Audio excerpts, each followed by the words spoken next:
Membuka acara pada pagi hari ini, mari kita dengarkan opening remarks dari Direktur Eksekutif The Yudhoyono Institute, Bapak Dr. Haji Agus Harimurti Yudhoyono. Kepada Bapak AHY kami persilahkan.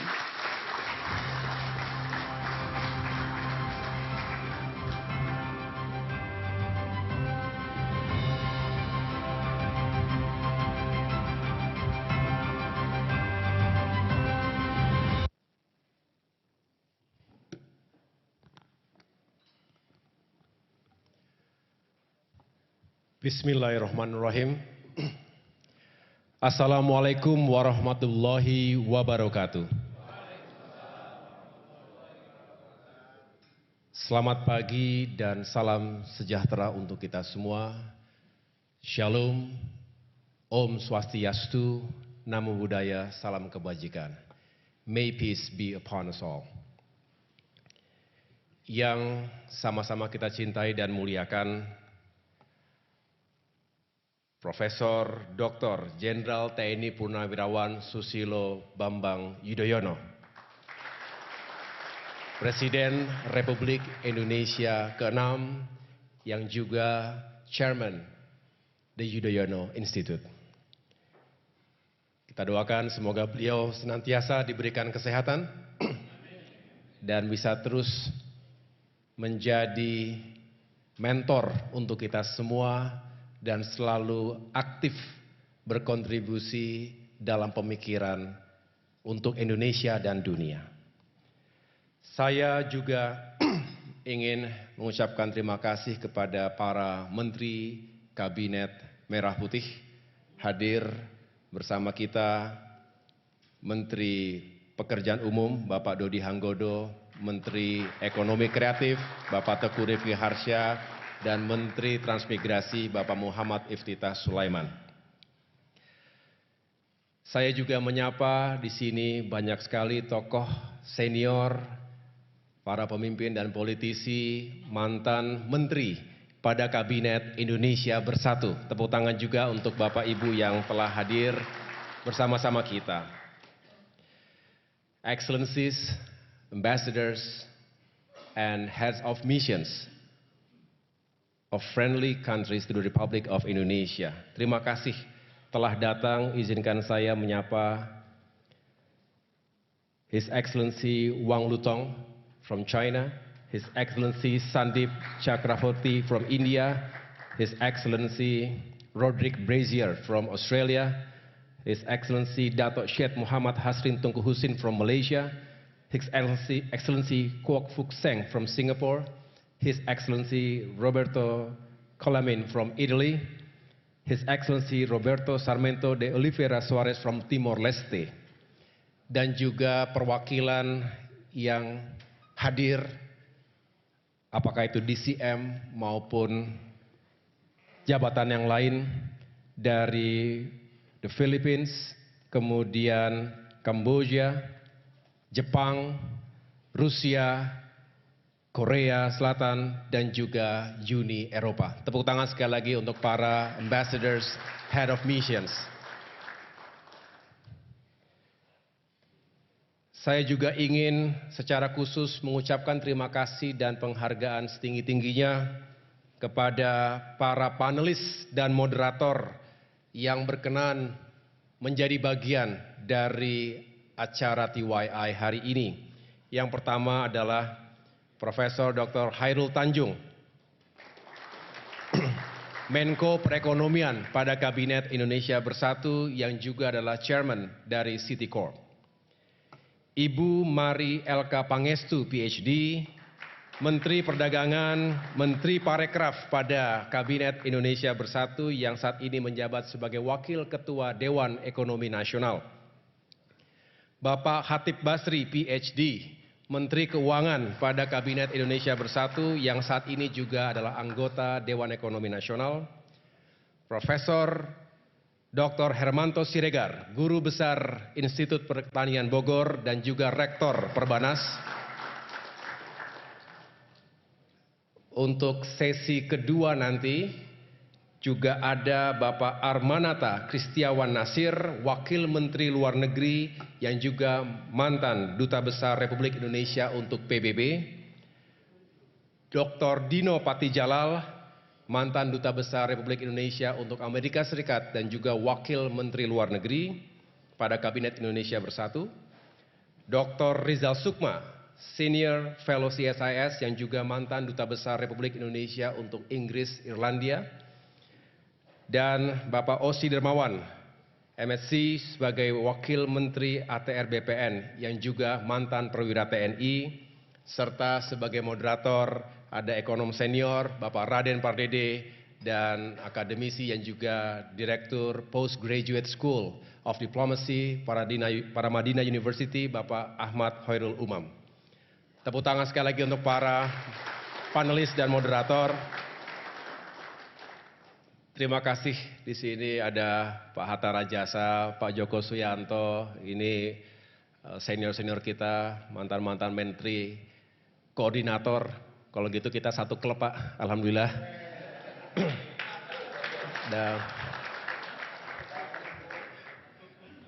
para anggota DPR RI, ya, DPR RI yang saya muliakan, kami keluarga besar The Yudhoyono Institute, tentu Chairman Bapak SBY, dan berikan sambutan yang meriah juga kepada adik kami tercinta, Bung Edi Baskoro Yudhoyono, Dr. Edi Baskoro Yudhoyono, yang saat ini juga mengemban amanah sebagai Ketua Fraksi Partai Demokrat DPR RI yang juga Wakil Ketua MPR RI, Mbak Anissa, Mbak Alia, kami sangat berbahagia keluarga besar The Yudhoyono Institute bisa menjadi host acara yang insya Allah sangat relevan dengan situasi hari ini.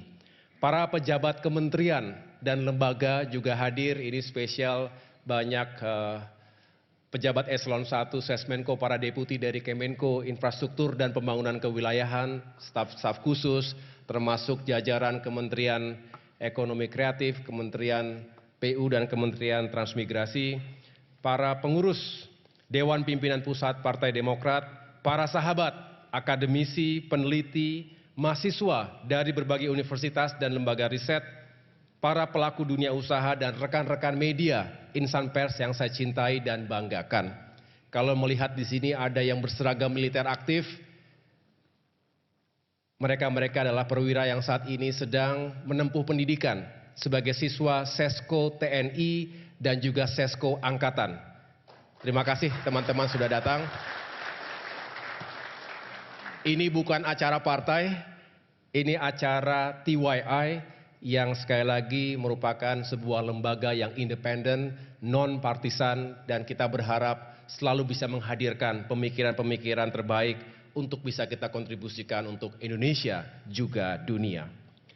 Dengan penuh rasa syukur, saya selaku Direktur Eksekutif The Yudhoyono Institute menyambut Bapak Ibu sekalian dalam sebuah panel discussion dengan tema dinamika dan perkembangan dunia terkini, geopolitik, keamanan, dan ekonomi global. The Yudhoyono Institute atau TYI adalah sebuah think tank yang diinisiasi oleh Bapak SBY pada tahun 2017, tepatnya didirikan pada tanggal 10 Agustus 2017 lalu untuk mengembangkan kajian strategis serta menghadirkan rekomendasi kebijakan publik yang konstruktif yang berpijak pada 3 pilar, liberty, prosperity, dan security. Selama ini, TYI aktif dalam penguatan kapasitas sumber daya manusia dan membangun kemitraan dengan berbagai universitas, juga lembaga-lembaga di dalam dan luar negeri. Contohnya tahun 2022 yang lalu, TYI menyelenggarakan roundtable discussion bermitra dengan Universiti Kebangsaan Malaysia.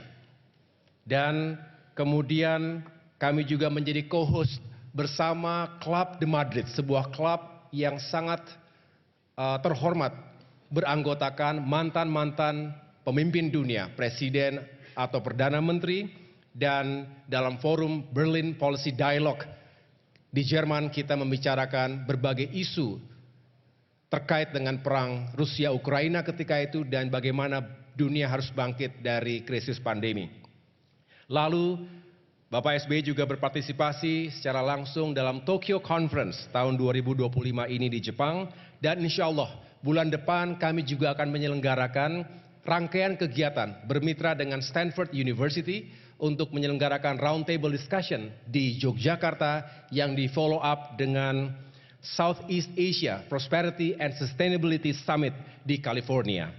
Mohon doanya, semoga TYA bisa terus eksis dan dapat mengambil peran bagi kemajuan bangsa Indonesia juga untuk dunia. Bapak Ibu, hadirin sekalian, hari ini kita berkumpul bukan sekedar untuk berbagi gagasan, tapi untuk menjawab tantangan zaman. Dunia kita sedang bergerak begitu cepat. Perubahan tidak hanya terjadi pada teknologi dan gaya hidup, tapi juga pada peta kekuasaan global, alur perdagangan, dan makna dari keamanan itu sendiri. Gelombang baru proteksionisme ekonomi, rivalitas geopolitik yang memanas, dan melemahnya multilateralisme telah menciptakan dunia yang makin penuh dengan ketidakpastian, penuh dengan kejutan. Dunia tidak lagi dibagi antara yang kuat dan lemah, tetapi antara yang cepat dan yang tertinggal. Kebijakan tarif tinggi Presiden Trump yang disebut sebagai Liberation Day bukan sekedar strategi ekonomi. Ia adalah simbol kembalinya pendekatan realisme ofensif melalui pendekatan ekonomi dalam hubungan internasional. Indonesia sendiri terdampak langsung. Tarif impor 32% bukan angka yang kecil, walaupun saat ini masih ditangguhkan. Sementara Tiongkok, rival terbesar Amerika, yang semula diganjar tambahan tarif 34%, dalam hitungan jam melakukan retaliasi. Dan akibat aksi reaksi perang tarif tersebut antara kedua negara, menyebabkan Tiongkok diganjar tarif 145%. Menurut data dari WTO dan juga IMF, perang dagang sebelumnya tahun 2018 hingga 2020 telah mengakibatkan penurunan volume perdagangan dunia sebesar 3% dan menyumbang pada penurunan PDB global sekitar 0,8%. Saat ini, eskalasi baru yang dipicu kebijakan Trump berdampak lebih luas dan jauh lebih signifikan. Kenaikan tarif ini jelas akan berdampak baik ke pasar keuangan maupun sektor real. Dampaknya, risiko resesi global di tahun ini meningkat tajam. Unfortunately, this is not an April mop. This is not a hoax. Ini adalah fakta baru dunia. Kebijakan sepihak Amerika Serikat ini tentu bisa membawa dunia menuju dua arah yang ekstrim. Pertama, terjadinya perlawanan kolektif, di mana negara-negara akan menjauhi dominasi Amerika Serikat dan membangun blok ekonomi baru. Yang kedua, jika kebijakan ini terbukti efektif, maka dunia justru akan semakin tunduk pada satu kekuatan yang semakin hegemonik, yaitu Amerika Serikat. Apapun hasilnya, satu hal yang pasti, kita menghadapi risiko fragmentasi, bukan hanya secara ekonomi, tapi juga secara politik dan keamanan.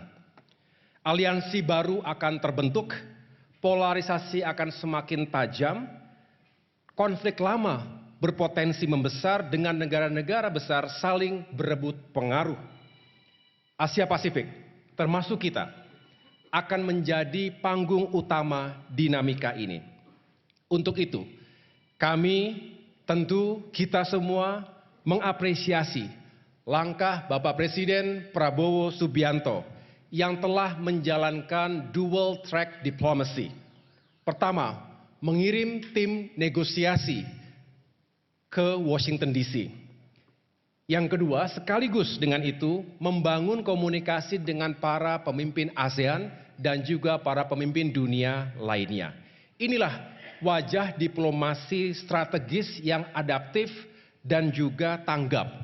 Diplomasi yang tidak reaktif, tapi juga tidak pasif. Hadirin sekalian saya hormati, dampak dari kebijakan tarif Presiden Trump ini bukan hanya akan mengguncang sistem perdagangan global, tetapi juga sangat berpotensi mengganggu stabilitas keamanan internasional. Jika negara-negara memilih berhadap-hadapan dengan Amerika Serikat dan membangun aliansi tandingan, maka dunia akan terdorong ke arah fragmentasi politik, fragmentasi blok ekonomi politik baru. Aliansi-aliansi baru bisa berkembang menjadi kutub kekuatan yang saling bersaing, bukan hanya dalam perdagangan, tapi juga dalam pengaruh strategis dan militer. Polarisasi ini bisa memperparah konflik regional yang sudah ada, termasuk yang tengah terjadi di kawasan Asia Pasifik. Dalam situasi ini, relasi internasional tidak lagi dibangun atas dasar kesetaraan dan rasa saling percaya, melainkan dominasi satu pihak atas yang lain. Ketegangan di berbagai konflik global, seperti perang Rusia-Ukraina, eskalasi krisis di Gaza dan Iran, serta konflik klaim teritorial Laut Tiongkok Selatan bisa menjadi jauh lebih berbahaya. Dunia, kita semua harus bersiap dengan skenario terburuk, yaitu pecahnya perang terbuka di sejumlah kawasan. Bapak Ibu hadirin sekalian yang saya muliakan, di tengah situasi ini, The Yudhoyono Institute hadir untuk memberikan wake up call. Saat kekuatan besar bertarung untuk dominasi, Indonesia harus bekerja keras untuk mempertahankan kedaulatannya serta terus memperjuangkan masa depannya yang gemilang. Dalam menghadapi tantangan ini, kami memiliki sejumlah pandangan untuk bisa kita diskusikan dalam forum yang berbahagia ini. Pertama, perlunya memperkuat struktur ekonomi domestik. Ketika ekspor kita sedang menghadapi tekanan yang serius, kita harus kerja keras mempertahankan pertumbuhan ekonomi kita dengan menjaga daya beli masyarakat juga stabilitas harga. Di samping itu, kita juga harus terus mendatangkan investasi untuk melanjutkan pembangunan dan membuka lapangan pekerjaan. Yang kedua, ini pesan dari Bapak SBY setiap saat sejak beliau memimpin sampai dengan hari ini, kita harus bisa mengubah krisis menjadi peluang. From crisis to opportunity. Gunakan momentum ini untuk mendorong transformasi ekonomi kita, mempercepat hilirisasi dan digitalisasi. Kemudian kita juga segera mewujudkan ekonomi hijau, termasuk energi, saya ulangi, termasuk transisi energi yang terbarukan. Yang ketiga, diversifikasi pasar dan mitra strategis. Kita harus aktif mengembangkan perdagangan di sejumlah kawasan potensial, seperti Eropa, Asia Selatan, Timur Tengah, Afrika, Amerika Latin, dan negara-negara Global South lainnya. Bersama mitra-mitra strategis, Indonesia harus terus memperkuat sistem perdagangan dan kerjasama multilateral yang tidak diskriminatif dan juga saling menguntungkan. Yang keempat, mari kita perkuat solidaritas ASEAN. Jangan biarkan kita terpecah belah oleh agenda masing-masing. ASEAN harus bersuara satu, membela prinsip perdagangan yang adil dan terbuka. Forum seperti Regional Comprehensive Economic Partnership, RCEP, dan ASEAN Plus harus semakin efektif. Bapak Ibu hadirin sekalian, dalam dunia yang semakin terfragmentasi ini, kita harus menjadi pemersatu. Ketika kekuatan besar saling mencurigai, kita harus membangun kepercayaan. Ketika dunia mengedepankan kepentingan sempit, kita harus menawarkan kerjasama luas. Inilah jalan menuju masa depan yang lebih adil, inklusif, dan berkelanjutan. TYI percaya, solidaritas adalah kekuatan kita, kolaborasi adalah harapan kita. In a world full of uncertainties and danger, solidarity is our strength, collaboration is our hope. Dalam dunia yang kian retak, mari kita jadi jembatan. Ketika ketakutan menyebar, mari hadirkan harapan. Karena dunia tidak hanya butuh pemimpin yang kuat, tetapi juga pemimpin yang bisa menyatukan. Mari kita bergerak bersama, bukan hanya untuk bertahan di zaman yang terus berubah, tapi untuk membentuk zaman itu sendiri. Semoga forum ini bisa menghasilkan pemikiran juga solusi, bukan hanya wacana. Untuk bangsa, untuk kawasan kita, untuk dunia, dan untuk masa depan yang lebih baik bagi anak dan cucu kita. Dengan mengucapkan Bismillahirrahmanirrahim, forum panel diskusi The Yudhoyono Institute secara resmi saya nyatakan dibuka. Terima kasih, Tuhan bersama kita. Wassalamualaikum warahmatullahi wabarakatuh. Terima kasih kepada Bapak AHY.